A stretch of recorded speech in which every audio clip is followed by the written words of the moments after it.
everyone, this is Melanie from Melanie B's Creative Studio, and today we're going to do a gallery wrap on a canvas. I'm going to show you how to take a 16 by 20-ish piece and frame it or stretch it to a 12 by 16 stretcher bar. Now, a lot of people are probably wondering, why would I want to do that? I'm going to lose artwork. Because it's nice to have that decorative edge on your canvas from all sides, you do have a couple of options. If you put a 16 by 20 canvas on a 16 by 20 stretcher bar, you're going to have a little bit of white border. Then you can paint that border a solid color if you'd like, or you can stretch it to a 16 by 20 canvas and leave that white border on there.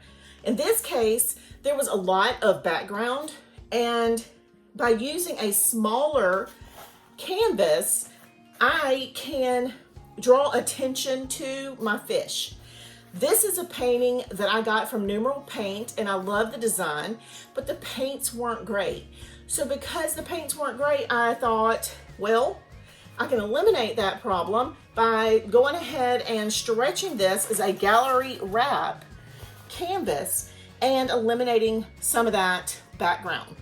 It's just going to take me a little less time to paint, and you could do this after you finish painting. I just happen to want to go ahead and do it for the video, and this one's not painted yet. So let's talk about what we're going to do. Now today I'm also going to show you some new tools that you can use for your stretching. These tools will help expedite your process and will help you get your canvas as tight as possible when you're stretching it, which is the purpose, is what we're trying to do. Now, first of all, let's lay out our design on this 12 by 16. I've got it kind of where I want it. I don't want the lemon fish centered. I want it offset to a third. Now, what does that mean is probably what you're thinking. Why do I want to do that? There's something in design called a rule of thirds.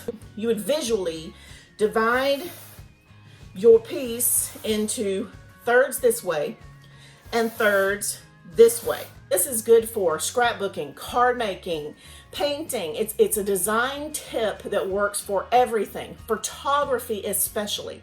So we want visual impact, and in order to get that, we can offset our fish a little bit so that he's not right in the center. Now, if you want him in the center, you can do that, but visually a piece is more aesthetically pleasing if it is kind of set off on the rule of thirds. So how would I determine where the best place to put this fish is? I'm going to visually just divide here and here, okay? You see how my fish is already falling into that line, okay? Then when I divide it here and here, he's falling right in on that overlap of thirds. So by setting him off on a third, he's going to be our focal point, which he was going to be to begin with because he's yellow and everything else is shades of purple. But let me kind of give you an idea of what it would look like. Now, the other thing I'm trying to do is make sure that my painting goes around all four edges. So that way I can paint that and all the sides of this canvas will be decorative. So they'll all have painting on it. So I've done a couple of things by shrinking this down to a 12 by 16. I've eliminated a lot of background that wasn't necessarily needed, and I'm bringing this down to a smaller size so it's a little more manageable as far as painting time. I'm kind of eliminating frustration because I have paints that are not going to cover well, so I'm kind of eliminating some of that problem.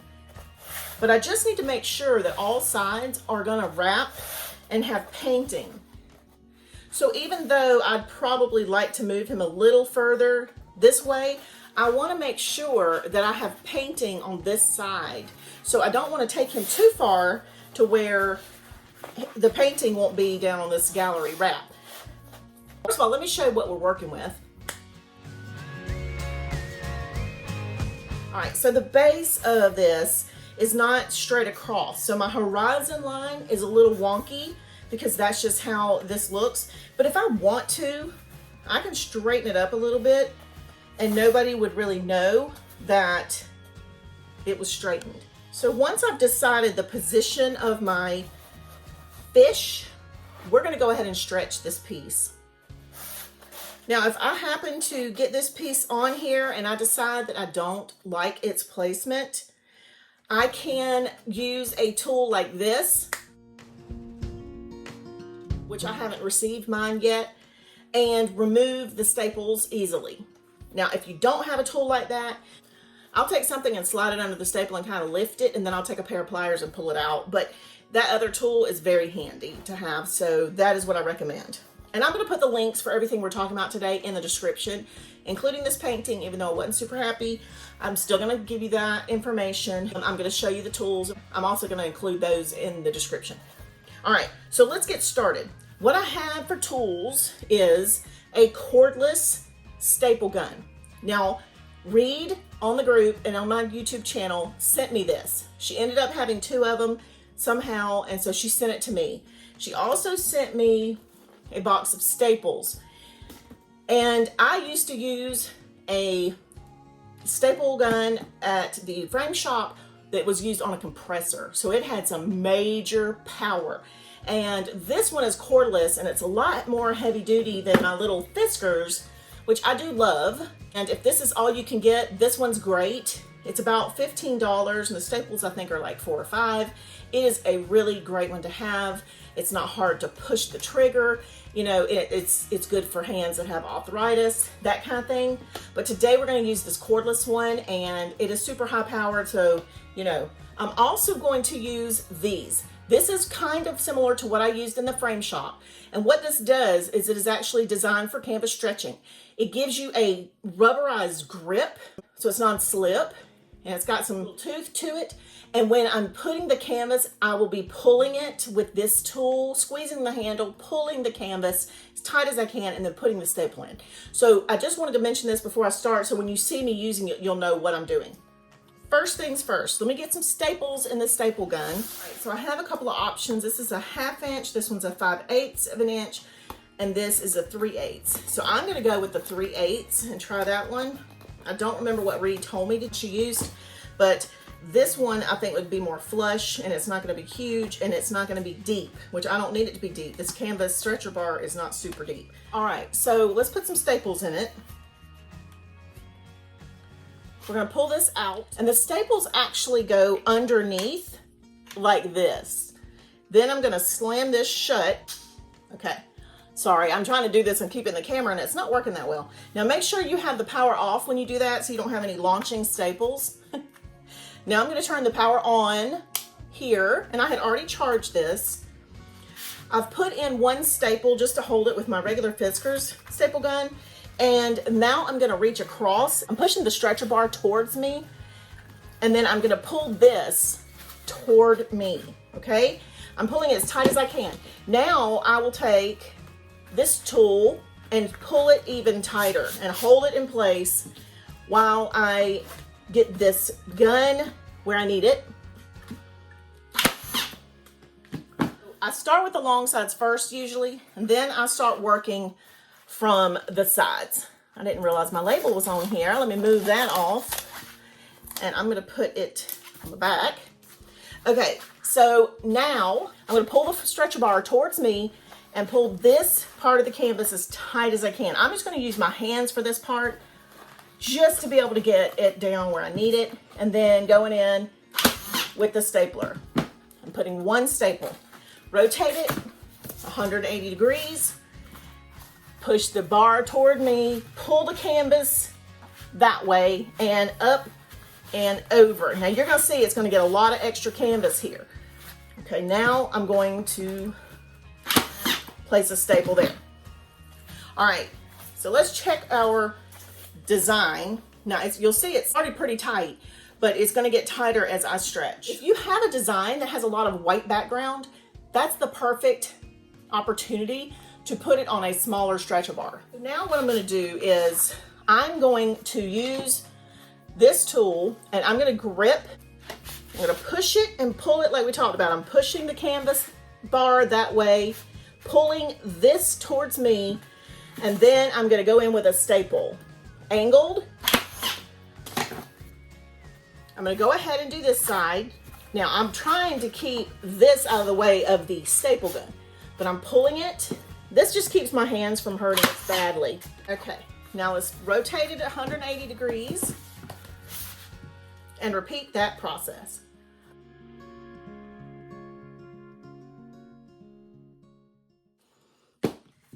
Now I'm going to rotate it to the sides.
This won't fire unless that front staple part is pushed down. So that's kind of a safety, which I like. All right, I'm pulling it. I'm gonna go ahead and put another one over here.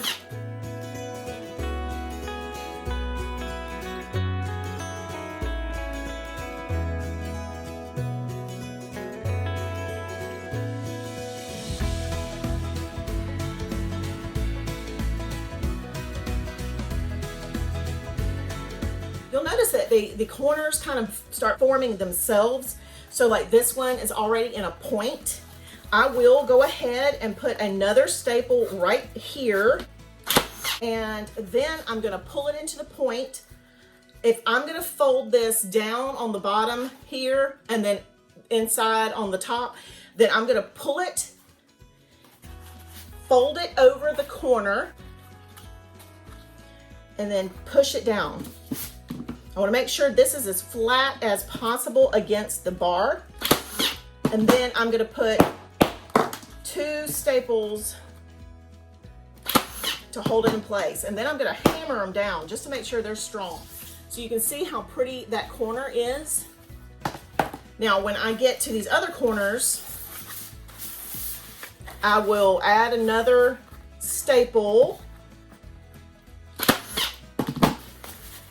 All right, and then I'm gonna push this one towards this way. Same type of thing, pulling it to where it gives me a really flat edge right there, holding it in place and stapling the thick part down. Now I'm gonna put 3 right there because these corners are thick and I don't want them coming loose. All right, same thing.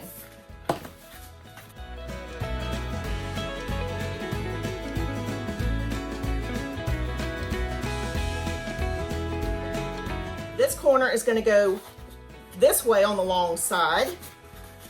So pull, flatten, and place this down. Again, you can trim that off if you want, but I just didn't. And hammer them for good measure. I only do that if there's a lot of canvas in these corners. Now you see how this is flopped up? Honestly, I feel like just putting a staple to hold it down is going to be the best option. And it's not necessarily pretty,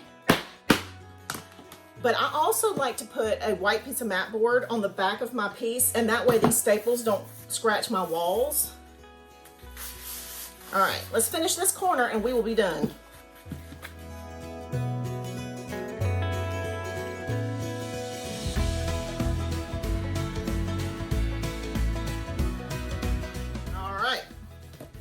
There we go. Let me just put my camera straight. It's a little wonky. It's always a little wonky. Okay. There it is, guys. We have completed this stretching. You see how the focal point is off center. It's in our rule of thirds here. And see, his eye falls right in there, but it also comes right here. So your eye is automatically, because he's going to be yellow against purple, which is a contrast. It's also complementary colors. He's going to pop off of this regardless, but because of his placement, he's also going to be the focal point. And let's check out our corners. You can see that even though there was a lot of canvas, it did beautifully, like really perfect corners. I'm weird about the corners because they do show. Now let's check. Look how super tight. There is no give in this piece. For those of you who worry about this moving as you paint, you can cut some foam board down to size, is like measure the inside of this frame of what space you've got and just push it down in there. You actually put 2 layers of foam board, but that will keep this from being pushed in while you work. If it's tight enough, you're really not going to have much of a problem. The tighter these are stretched, the better they are. Now, the final question I'm going to answer is going to be the one I know people are going to ask. This is already gessoed. It didn't matter if I gessoed this before or after I stretched it. It doesn't matter if I paint this before I stretch it or after. That is up to you. In the frame shop, when people would bring in pieces from Italy, France, wherever they had traveled, they would bring in painted pieces that were unframed because they didn't want to pay that price, but also they'd have to fly it back and it was a big sturdy thing, and they could roll up the canvas and bring it home and it wasn't an issue. But they would bring it to me and I would stretch it. You guys, it doesn't damage the piece to stretch afterward. So it's whatever you like. If you like to paint on the canvas, clip to a sketchboard, then frame it like this, that's fine. Now, the beauty of this is when I hang this, I won't need another frame. The artwork is going to be continued on the sides. So I have beautiful painted sides that go with my design. And I'm not really losing as much of the artwork as you think because I'm going to be doing that. This is an inch thick canvas, so keep that in mind, and that's why it fits so beautifully.